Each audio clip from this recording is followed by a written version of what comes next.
Hello students, this video will be discussing about the correct answer pattern to the standard 10 ICSE computer application paper. Now you can see over here a question paper. We'll be discussing the answers. The first question, that is in the section A, you can see it consists basically of theory questions, syntax question, output question and identifying errors. Now let's see the first question, which says differentiate between class variable and instance variable. Now, the difference between the instance variable and class variable, the first basic thing you can write is in instance variable, there is no usage of static, whereas in class variable, static keyword is used. Second difference, you can see objects of the class gets its own copy of instance variable, whereas class variable, all objects of the class share the same copy of the class variable. And the third difference, they can be accessed only through an object of the class, that is the instance variable, whereas the class variable they can be accessed using the class name or object. Now in this question 3 points are written. Out of these three, if you write any 2 points correctly, you will be straight away getting 2 marks. So remember, these are the main three differences. Write your answers specific to the point. Do not write elaborate, but it should contain the important terms. We come to the next question, that is the difference between call by value and call by reference. Now the clear difference is call by value. In call by value, the actual parameters are copied to formal parameters. Any changes to formal parameter are not reflected onto the actual parameter. Second difference, formal parameter refers to the actual parameters.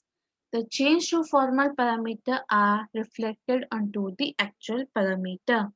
This point is itself self-explanatory. It can directly fetch you 2 marks, but it is always better to go for the second point. All primitive data types are passed using call by value. All reference data types like array and objects of classes are passed through call by reference. So always try to give two basic differences so that the person who is correcting the paper, the examiner, he gets sufficient points to give you marks. Next we come to the third question. This is very important. Name two attributes required for class declaration. Now the basic syntax is it is required, it should have an access specifier, a class keyword and the class name. Now out of the three, access specifier is optional, but without the class keyword and the class name you cannot create a class. You can see beneath I have two examples of class declaration. In the first example, you can see I have missed out the access specifier. I have written only the class keyword and PRG. In the second difference, I'm using the access specifier and the class name. You can see the one mentioned in blue color is wrong. It cannot be. So the two important attributes are the class keyword and the class name. Access specifier is optional. So these two are the answers. If you write it down, you get straight away 2 marks. We come to our next question. What do you mean by method overloading, also known as function overloading? Explain the process of having two or more function or method within a class with the same name but different parameter declaration or function signature is known as function overloading. You can also write that function overloading implements polymorphism. It is always advised that you can support your answer with a syntax. You can write just an abstract syntax about function overloading. We come to the next question. Why is class also called composite data type? Give an example also. Composite data type is one which is composed with various primitive data type. A class defined with various primitive data types such as int, double, etc. So it is known as a composite data type and it is used to create object which holds similar types of values and behavior. Now this is the definition. If you are not writing that it is composed with various primitive data type, your answer doesn't becomes valid. So you need to be very clear. You don't have to write the definition of the class, but what you need to write is that a composite data type is composed with various primitive data type and a class, it is defined with various primitive data type. So it is known as a composite data type. We come to our next question. Now in the first question we had 5 questions, each carrying 2 marks, so it is of 10 marks. Second question also, there are 5 questions, each are of 2 marks. And the first question is difference between constructor and method. Now you can see there are several differences. Out of that, you need to write any two differences which can fetch you 2 marks directly. So constructor, it's a block of code that initializes a newly created object. So the purpose of constructor is to initialize objects. Method under comparison, it is a group of statements that can be called at any point in the program using its name to perform a specific task. Method is for a specific task. Constructor name is same as class name, but method name should be a different name from the class name. Constructor doesn't have return type, whereas method has a valid return type. If no return type is there, then we use void. Constructor is implicitly called at the time of object creation, whereas in method, you have to explicitly the programmer has to call by making a method call. Next point, constructor is not present. A default constructor is provided by Java, but so is not the case of method. In case of a method, no default method is provided. We come to the next point, that is, it is not inherited by subclasses, whereas it may or may not be inherited depending upon its access specifier. So 6 point differences are there. You can write any two differences. Then we come to the next question, that is fall through. Fall through refers to the way the switch statement executes its various case sections.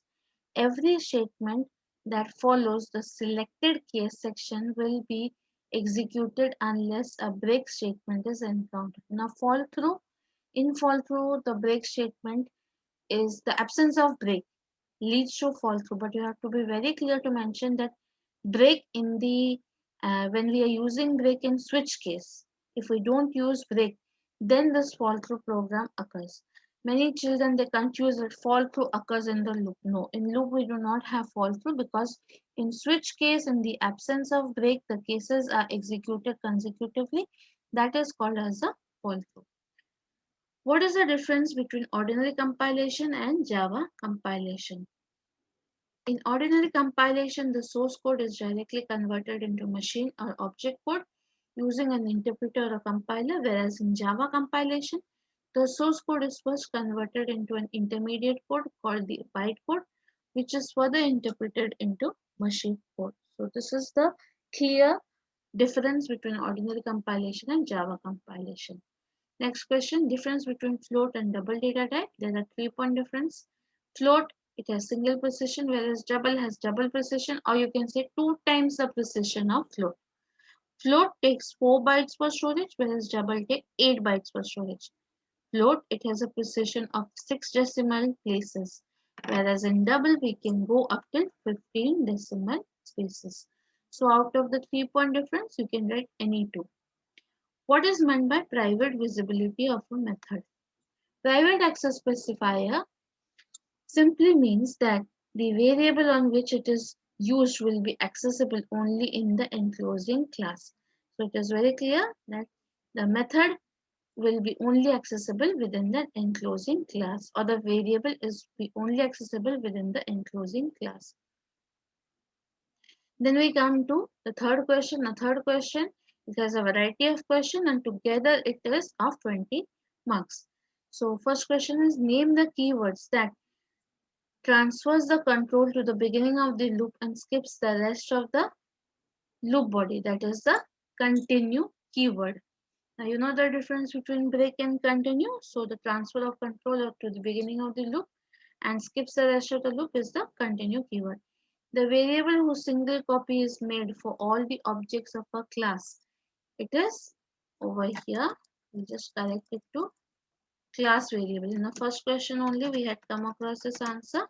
It's the class variable. Okay, then we come to the third question. The keyword that is used to distinguish between instance variable and local variable is the static keyword. Then we come to the output question. Now you can see in this question, x is initialized to 10, y is initialized to 20. Now in this condition, if x is less than y or x equals to y, that is initialization is done of x becomes 5 if 5 greater than 10. You can see one side x is having 10 value, 10 is less than 20. Yes, the condition is true, but in the OR part 5 is not greater than 10. So the OR part, if any of the two condition is true, then the result will be true. So it will go for the true statement, that is system.out.print y. So the value 20 will be printed. We come to the next question. You can see it is a string array which consists of two values, that is board and examination. The first system.out.println, it is using the length function of the string, which gives the number of characters present. Where now in the first variable, as you know, the array starts with index 0. So at index 0, what value do we have? Board. So the length, that is the number of characters in board, is 5. Second question is the, okay, here there is a slight correction. The second question, it is the length function used in array. It doesn't have these parenthesis bracket, so it will give the number of values present in that array. So we have two values, that is board and examination. So the answer will be 2. We come to our next question, that is an output question. It has increment decrement operator as well as it has an array. You can see, as we have already discussed, array index starts with 0. So it starts with 0, I equals to 2. So I2 means it's the third variable because index starts with 0. So I2 means 0, 1, 2. Third variable. So you can see clearly I have opened it up. I am writing in place of I2. I plus 1 is 3, plus plus minus minus minus I minus 1. So it is 1. So the values I'm replacing, okay, we are using the shorthand operator over here. So I have opened it, so it becomes A2 equals to A2, that is the value index 2 plus the post increment value in the index 3 minus the pre-decrement value in index 1. So we are replacing with the value in A2, that is index 2 value is 8, 3 the value is 5, because plus plus is post, so no changes will be there. Whereas in the first index again 5 is there, but due to pre-decrement it will reduce to 4. So 8 plus 5 minus 4 results in 5 minus 4 is 1, 8 plus 1 equals to 9. So your answer has to be 9. We come to the next difference between base and derived class. Base class, it has got 3 point differences over here. You can see a class, base class is a class from which properties are inherited. Derived class, a class from which it is from the base class is inherited. So the second point, it is also known as the parent class, whereas the derived class is known as the child class or the subclass. Now the third difference is it cannot inherit properties and methods of the derived class, whereas derived class can inherit properties and methods of the base class. The next question is how to write a Java expression for the mathematical expression. I have opened the bracket, I'm putting in bracket in fact, minus b plus math.sqrt. We are using the math function within the bracket. B into b, you can also use the power function math.power b comma 2 minus 4 into a into c, the parenthesis closed by 2 into a. Next we come to function prototype. What is the right function prototype? That returns a boolean value and takes two character as parameter. Now you have to be very careful. Over here capital B is there, but when it says return, we are using data type, so it has to be small b. So public access specifier, then boolean is the return type. Main, you can use any name over here, and then we go for character A and character B because it says takes two character as parameter. So read the question carefully and write accordingly. We come to the next question. In Java, various math functions are defined in which class and under which package. The math functions comes under the maths class and it comes under the java.lang package. Write a single line statement using ternary operator to find the maximum of true statements. You initialize it to a variable. Int max equals to a greater than b. Question mark is for if this condition is true, then max equals to a, else colon represents X, max equals to P semicolon. So this was about the theory section. We come to the programming section. In programming section, we have 6 questions, out of which you need to answer 4 questions. Each question carries 15 marks. Variable description has got marks. The formalities have got marks. The body of the loop has got marks. How you're printing and accepting value has also got marks. So read the question carefully and we'll be answering. The first question you can see, it says define a class salary. Now very carefully you have to note in these questions where it says you have to define, that means already the criteria has been set. The name of the class will be salary. Then the data members that we'll be having is, that is your name will be one array of string data type and employee will be an array of integer data type.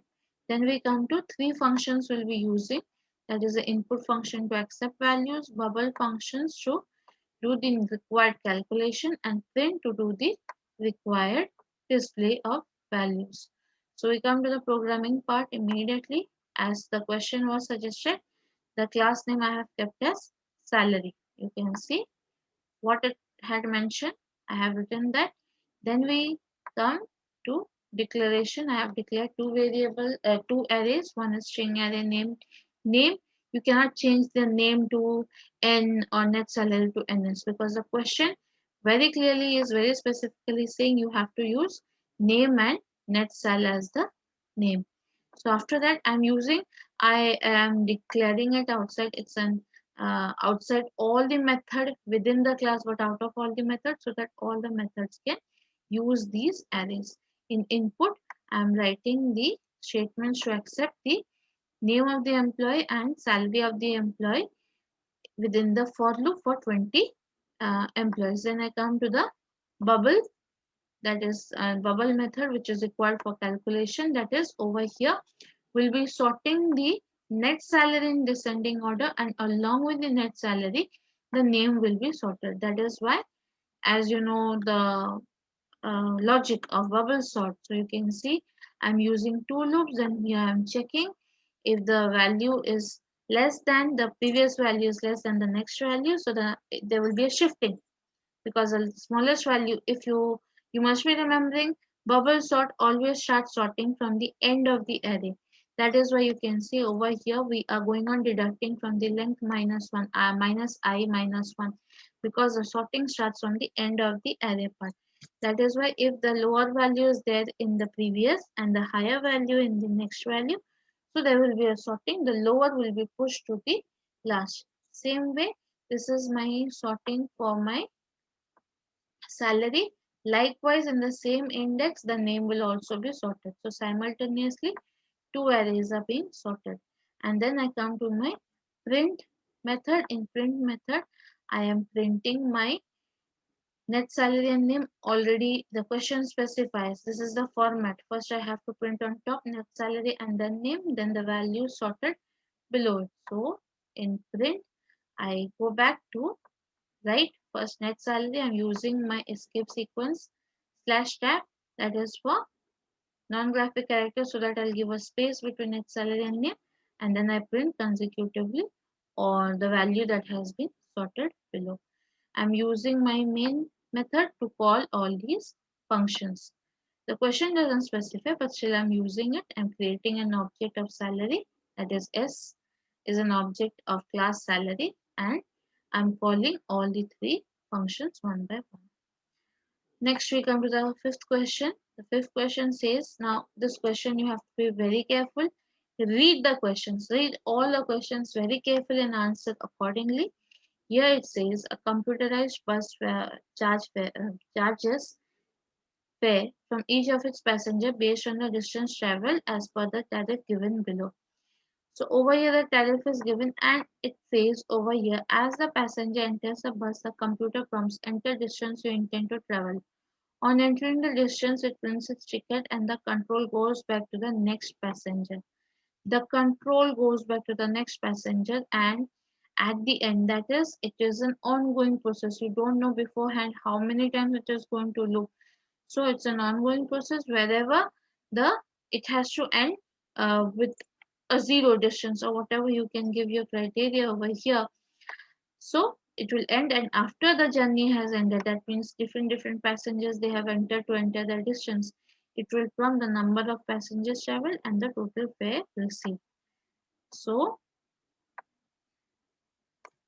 over here in this program, now you can see first I have mentioned over here distance I have taken to be 1, because my as per my condition I've kept when the user will give 0 distance, then the it will stop counting and it will go for the printing part. So I have initialized distance to be 1.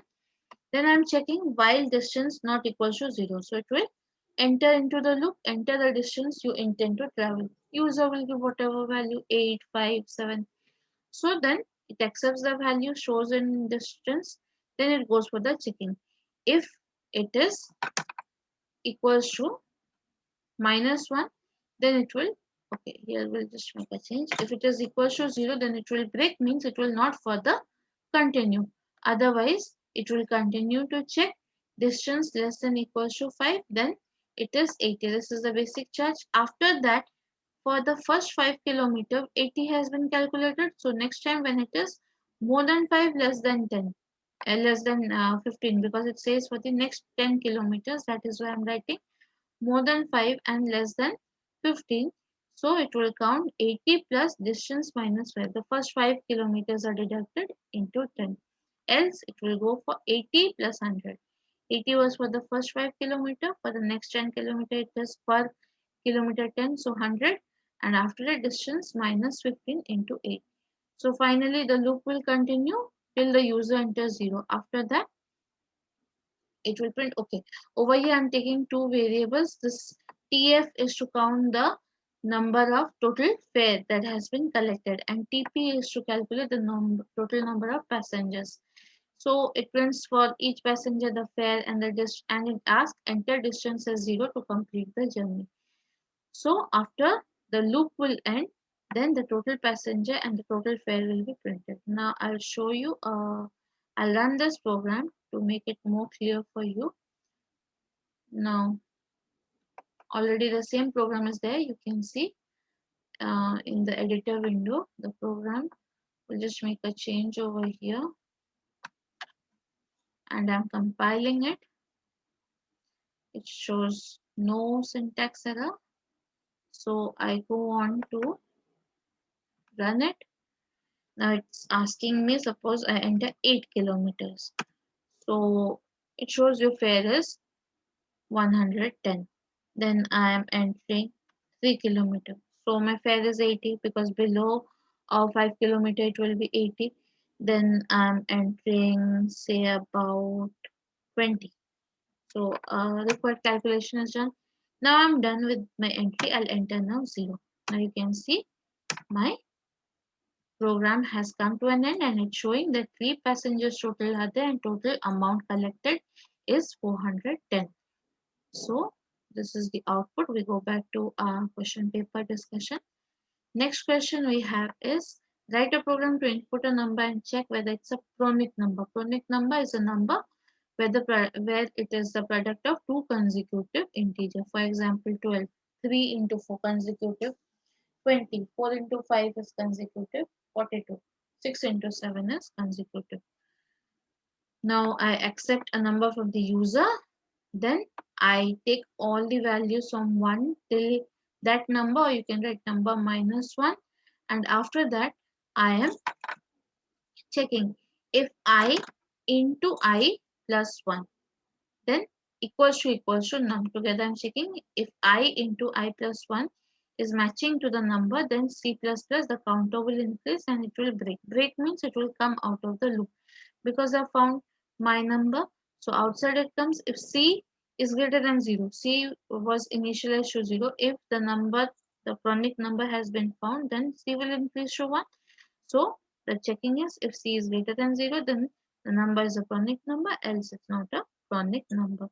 So I take all the numbers from 1 till the value 1 number minus the previous number. Like suppose for example it is 12. You take from 1 to 11 all the numbers. Then you multiply 1 into 2, because I is 1, I plus 1 is 2. 1 into 2 is 12, no. 2 into 3 is 12, no. 3 into 4 is 12. Yes, it is true. So C++ will increase to 1. Break, it will come out of the loop body and then it will check C is greater than 0. Yes. So 12 is a Pronic number.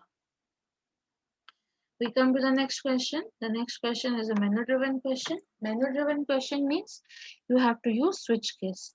The first case is to find the sum of the series given up to the limit given by the user. Now you can see 2, 3, 5, 7, 11. Now many students confuse it that it is increasing by 2 value. No, if you see it is the sum of the prime numbers. So what I'm going to do, I have to check for all the prime number till the limit given by the user and print the sum. Next we come to following printing a pattern, that is the center value, it is 0 1 1 1 1 0 1 1 1 1 0 1 1 1 1 0. So since it's a menu driven question, I'll be using switch case. So first I prompt to the user, 1 stands for sum of the series, 2 stands for display format. Then I accept a choice from the user. You can see this portion I am using from 1 till the limit given by the user. I'm accepting the limit from the user. All the numbers, now this part is checking for prime numbers. Now, if a number is prime, the counter C will increase. So that is why 1 to limit is the range within which all the prime factors will be checked. So I enter. Again, I take j equals to 1 to I, that is for the factors of each number. Then I'm checking if it is, now I think you know the logic of prime factors. If it's a prime factor, then it will be added to sum. So finally, after the loop ends, then it will come out and print the sum. Next we come to, now I mentioned break after the case, after each case, otherwise there will be a problem of fall through. In the second case, you will see if I'll just prepare a grid for you to show. Now I'll prepare a grid, that is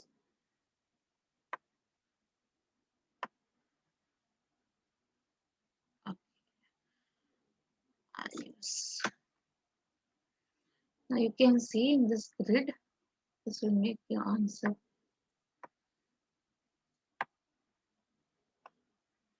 Now I'll be writing 1 1 1 2 1 3 1 4. Then it is 2 1. The first number is for my row, the second is for my column value. So this will become 2 2, then it is 2 3, then it is 2 4. Then we come to 3 1, third row first column, third row second column, third row third column, third row fourth column. Then we come to fourth row first column, fourth row second column, fourth row third column, fourth row fourth column. You can clearly see this is the address. So according to that, I'm writing two loops. One I will go from 1 till 4. J will also go from 1 till 4. I think in formatting you might have done this one. So now you can see I'll write what is my format to be printed. My format to be printed is the first value is 0 as the question says, then it's 1, then it's 1, then it's 1. Same if you see second row, it is 1, then it's 0, then it's 1. In the left hand side I have shown the address, or you can say the row and column position. In the right hand side I'm displaying the value that will be in formatting. So you can find something striking over here, that is the position of 0. Now where are all the zeros located? You can see the zeros are located where I and J is matching. Over here it is matching, so it is 0. Next we find it is matching here.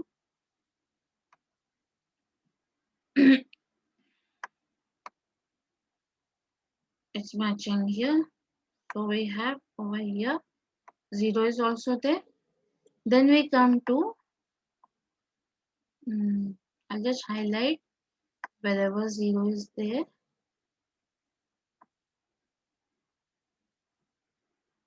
Now you can see wherever I and J is matching, there 0 is there. So I have written accordingly I've written my program. If I equals to J, then print 0, else print 1. System.out.println. After every one row is printed, to bring the cursor to the next line, we write system.out.println. And after the formatting is printed, again click on break. If both the cases are not matching, then default is executed. It's an incorrect choice.